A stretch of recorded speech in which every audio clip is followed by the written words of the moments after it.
Welcome dear students, তোমালোকৰ ABC coaching সেন্টাৰলৈ স্বাগতম জনাইছো। আশা কৰোঁ তোমালোকে ভালে কুশলে আৰু নিজৰ পঢ়া শুনাটো ঠিক দৰে চলাই যাই আছে। মই দেৱজিতে আপোনালোকৰ মাজত আজি আনি পাইছো যেটো আমাৰ অসম হায়াৰ সেকেন্ডাৰী এডুকেশন কাউন্সিলৰ যেটো তোমালোকৰ দ্বিতীয় বৰ্ষৰ যেটো ইকোনমিক্স পাঠ্যপুথি আছে, সেই ইকোনমিক্স পাঠ্যপুথিত যেটো সিলেবাসটো আছে, আমি আজি এই সিলেবাসটো সম্পৰ্কে আলোচনা কৰিম। আৰু আমি এই যে আজি সিলেবাসৰ পৰা আৰম্ভ কৰিম যিখিনি আমাৰ কন্টেন্ট বিলাক আছে, কন্টেন্ট ইউনিট ওয়াইজ যে কন্টেন্ট হৈ আছে সেইবিলাক আমি এটা সিরিজ বনাম। আৰু সেই কাৰণে আপোনালোক আমাৰ লগত সদায় জড়িত হৈ থাকিব। সেই কাৰণে আপুনি এই চেনেলটো সাবস্ক্ৰাইব কৰি ৰাখিব আৰু কাষতে থকা বেল আইকনটো প্ৰেছ কৰি দিব। তো আজি আমি লৈ আহিছো আমাৰ syllabus for higher secondary course, যেটো আমাৰ অসম হায়াৰ সেকেন্ডাৰী এডুকেশন কাউন্সিলে আমাক যেটো 2021 to 2022 যেটো আমাৰ সংস্কৰণ আছে, সেইমতে আমি দ্বাদশ শ্ৰেণীৰ যেটো আছে আমাৰ সিলেবাস সেইটো আমি আলোচনা কৰিবলৈ আজি আহিছো। তো বলো আজি ক্লাছত আমি আৰম্ভ কৰা আমাৰ সিলেবাসটো যেটো আছে আমাৰ এই সিলেবাসটো আমাৰ আলোচনা কৰিম। কাৰণ আমি সিলেবাসটো জানিলেহে আমি এটা পৰীক্ষাত এটা ভাল মাৰ্ক গেদাৰ কৰিব পাৰিম। আমাৰ সিলেবাসটো আগত আমি যেটো পঢ়িম সেইটো সিলেবাসে জানিব লাগে, কি পঢ়ি আছো, কি পঢ়িব লাগিব। সেই কাৰণে আমি সিলেবাসটোতে আগত খামুচি মাৰি ধৰিব লাগে। সেই কাৰণে আমি আপোনালোকৰ সুবিধাৰ্থে আমি আজি সিলেবাসটো লৈ আহিছো, যেটো আমি আগন্তুক ক্লাছবোৰত আমি আলোচনা কৰি যাম।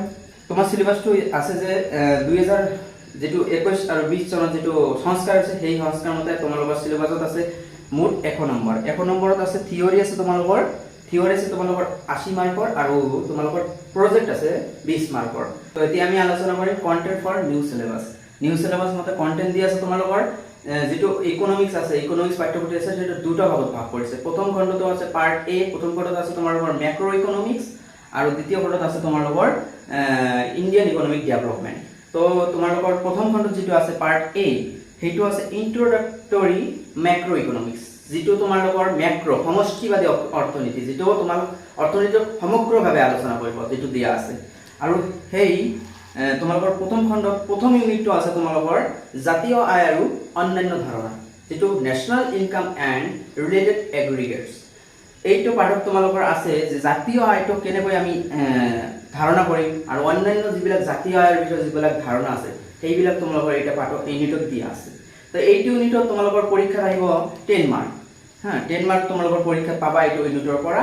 এই কাৰণে এইটো ইউনিট খুবেই গুৰুত্বপূৰ্ণ হয় তোমালোকৰ বাবে। আৰু এতিয়া আমি যাম দ্বিতীয় ইউনিটত। দ্বিতীয় ইউনিটত আছে আয় আৰু নিয়োগ নিৰ্ধাৰণ, ডিটাৰমিনেশন অফ ইনকাম এণ্ড এমপ্লয়মেন্ট। আমি এই ইনকামটো কেনেকৈ নিৰ্ধাৰণ কৰিম, আমাৰ এই এমপ্লয়মেন্ট কেনেকৈ নিৰ্ধাৰণ কৰিম, আমি এইটো পাঠত আমি জানিব পাৰিম আগন্তুক ভিডিঅ'বোৰত। সেইটো আৰু এইটো ইউনিটত তোমালোকৰ থাকিব পৰীক্ষাত 12 নম্বৰ। সেই কাৰণে এইটো পাঠত তোমালোকৰ ইউনিটটো গুৰুত্বপূৰ্ণ হয়। আৰু তৃতীয় ইউনিটত আছে তোমালোকৰ মুদ্ৰা আৰু বেংক ব্যৱস্থা, যেটো মানি এণ্ড বেংকিং সিস্টেম।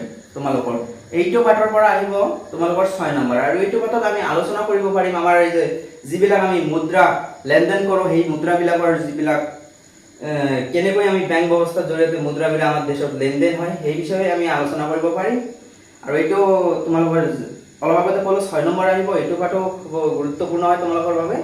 4 নম্বৰ ইউনিটত তোমালোকৰ আছে, পৰৱৰ্তী 4 নম্বৰ ইউনিটত তোমালোকৰ আছে চৰকাৰী বাজেট আৰু আৰ্থিক ব্যৱস্থা, government budget and the economy. তোমালোকৰ গভৰ্নমেন্ট বাজেট আৰু এণ্ড দা ইকোনমি মানে চৰকাৰে যিবিলাক আমাৰ দেশ এখন চলাবলৈ যিবিলাক বাজেট তৈৰি কৰে, কেনেকৈ বাজেট তৈৰি কৰে, কেনেকৈ কি কোন সেক্টৰত কি বিলাক তোমালোকৰ সহায় দিব, সেইবিলাকে আমি এইটো government budget and the economy part ইউনিটটোত আমি আলোচনা কৰিম। আৰু এইটো মই ক'লোৱে এইটো 6 নম্বৰ আহিব।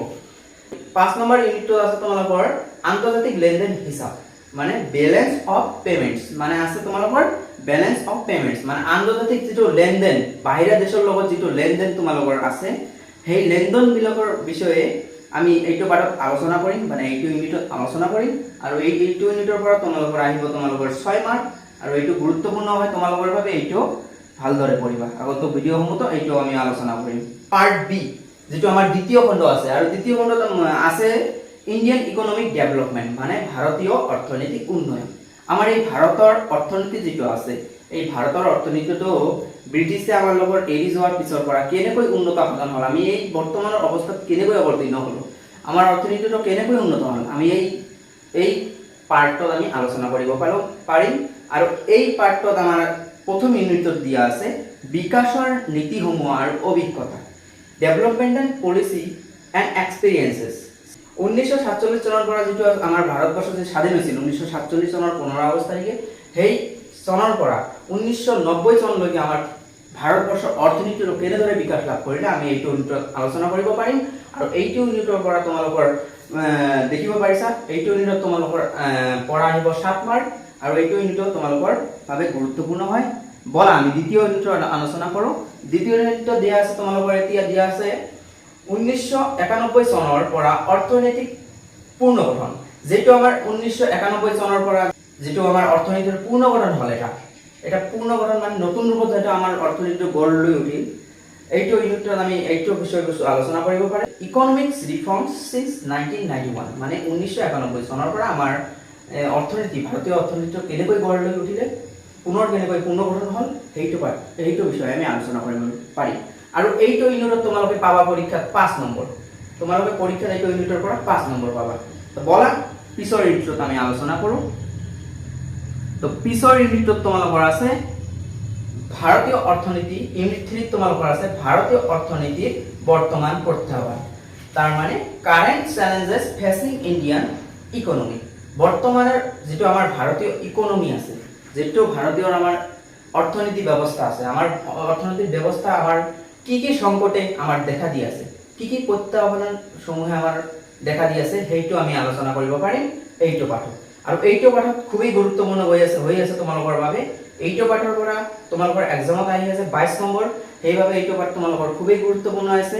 আৰু আগন্তুক ভিডিঅ'ত এইটো আমি ভালদৰে আলোচনা কৰিম। আৰু পাঠটো পিছৰ ইউনিটত তোমালোকৰ ইউনিট 4ত আছে ভাৰতৰ উন্নয়নৰ অভিজ্ঞতা, ভাৰতৰ উন্নয়নৰ অভিজ্ঞতা চুবুৰীয়া দেশসমূহৰ লগত তুলনা, মানে আমাৰ অৰ্থনীতিটো চুবুৰীয়া দেশৰ অৰ্থনীতিৰ লগত তুলনা কৰিম। আমাৰ অৰ্থনীতিটো কিমান উন্নত হ'ল, বাহিৰা দেশৰ অৰ্থনীতিটো কিমান উন্নত, আমাৰ লগত কিমান আমি উন্নত, বাহিৰা দেশ কিমান উন্নত, এইটো লেনদেন মানে যিটো লগত তুলনা আছে, সেইটো পাঠত আমি আলোচনা কৰিব পাৰিম। আৰু এইটো পাঠত তোমালোকৰ আহিব, এইটো ইউনিটত তোমালোকৰ আহিব 6 নম্বৰ আহিব তোমালোকৰ। তো এতিয়া আমাৰ আহিব প্ৰজেক্ট ৱাৰ্ক, 20 মাৰ্ক আহিব। প্ৰজেক্টত কি আমাৰ কন্টেন্ট বিলাক দিয়া আছে আমাৰ সেইটো জনাটো দৰকাৰ, কাৰণ প্ৰজেক্টৰ 20 মাৰ্ক এটা আমাৰ এটা ভাল মাৰ্ক গেদাৰ কৰিবলৈ হলে প্ৰজেক্টত কি ইউনিট আছে সেইবিলাক আমাৰ জনাটো দৰকাৰ হবে। তো প্ৰজেক্টত তোমালোকে দিয়া আছে project for class 12 based on the following topics. এই যিবিলাক তোমালোকে টপিক দেখি আছা, ইয়াত যিবিলাক তোমালোকে টপিক দেখিব পাই আছা, এইবিলাক টপিকত তোমালোকৰ প্ৰজেক্ট ৱাৰ্ক দিয়া হ'ব। যিবিলাক তোমাৰ বিদ্যালয় আছে, স্কুলত আছে, প্ৰজেক্ট ৱাৰ্ক দিব, তোমালোকে প্ৰজেক্টৰ কৰি জমা দিব লাগিব। এতিয়া তোমালোকে প্ৰজেক্টটো ভালদৰে কৰি ইয়াত 20 মাৰ্ক গেদাৰ কৰিব পাৰিবা। এটা 20 মাৰ্কটো এটা ভাল মাৰ্ক হয়, তোমালোকৰ লেটাৰ পোৱাৰ কাৰণে এইটো তোমাৰ খুবেই গুৰুত্বপূৰ্ণ হ'ব 20 মাৰ্কটো।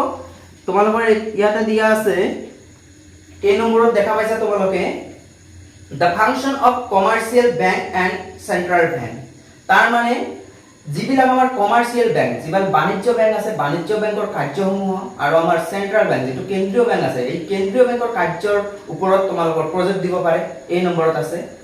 তো এতিয়া গম পালা এই নম্বৰত কি আছে, তোমালোকে যিটো বাণিজ্য বেংক আৰু কেন্দ্ৰীয় বেংকৰ যিটো কাৰ্যাৱলী, সেই কাৰ্যাৱলীৰ ওপৰত তোমালোকে প্ৰজেক্ট দিব পাৰে। তো এতিয়া আমি বি নম্বৰ আলোচনা কৰিম। তোমাৰ বি নম্বৰত দেখি পাই আছা, বি নম্বৰত আছে আমাৰ গভৰ্ণমেন্ট বাজেট।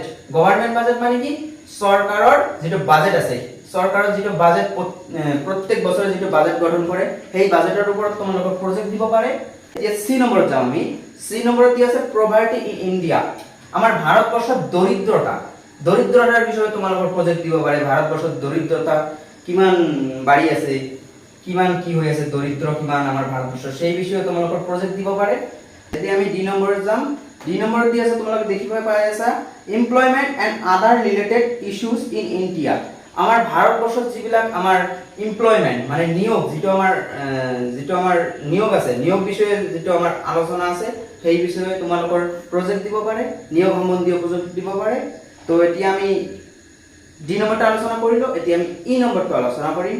ই নম্বৰত তোমালোকে দেখা পাই আছা এনভাইৰনমেন্টাল চ্যালেঞ্জেছ ফেচিং ইণ্ডিয়া, তাৰ মানে আমাৰ ভাৰতবৰ্ষখনে কি পৰিবেশজনিত সমস্যায় ভুগি আছে, আমাৰ ভাৰতবৰ্ষটোৱে কি পৰিৱেশজনিত সমস্যাত ভুগি আছে সেই বিষয়ে তোমালোকৰ প্ৰজেক্ট ৱৰ্ক দিব পাৰে বিদ্যালয়ত। আৰু আমি আজি লাষ্ট আমাৰ প্ৰজেক্ট ৱৰ্ক যিটো আছে 1 নম্বৰ বিষয়ে আমি আলোচনা কৰিম আজি। 1 নম্বৰত দি আছে তোমালোকৰ দেখিবলৈ পাই আছে ইয়াত গ্লোবাল ৱাৰ্মিং। ইতিমধ্যে আমি আমাৰ যিবিলাক কন্টেন্ট আছে সিলেবাছত এইবিলাক আলোচনা কৰিলো। আমাৰ যিটো 80 নম্বৰী কন্টেন্ট আছে এইটো আলোচনা কৰিলো, আৰু লগতে আমাৰ যিটো প্ৰজেক্ট ৱৰ্ক যিবিলাক টপিক আছে সেইবিলাকো আমি আলোচনা কৰিলো। আৰু আজি আমি ইতিমধ্যে আমাৰ ক্লাছটো ইয়াতে সামৰিবলৈ গৈ আছো। ক্লাছটো কৰি পিনে যদি আপোনালোকৰ ভাল লাগি থাকে তেনেহলে চেনেলটো সাবস্ক্ৰাইব কৰি ৰাখিব আৰু লগতে বেল আইকনটো বজাই দি ৰাখিব, কাৰণ আগন্তুক দিনত আমি প্ৰতিদিনে নহয় এদিন পিছত আমাৰ এই কন্টেন্ট বিলাকৰ নোটস ওয়াইজ যিবিলাক তোমালোকৰ নোটস ওয়াইজ লগতে ডিসক্ৰিপটিভ যিটো আলোচনাও আমি কৰিম। সেইভাবে তোমালোকে যিবিলাক অসম হায়াৰ ছেকেণ্ডাৰী এডুকেশ্যন কাউন্সিলৰ যিবিলাক ছাত্ৰ ছাত্ৰী আছে সেইবিলাক দ্বাদশ শ্ৰেণীৰ যিবিলাক ছাত্ৰ ছাত্ৰী আছে সেইলোকৰ বাবে এইটো ক্লাছ খুবেই গুৰুত্বপূৰ্ণ হৈ আছে। আগন্তুকত তোমালোকৰ সহায় সহযোগিতা পাম বুলি ইয়াতে আশা ৰাখি আজিৰ ক্লাছটো ইয়াতে সামৰণি। ধন্যবাদ।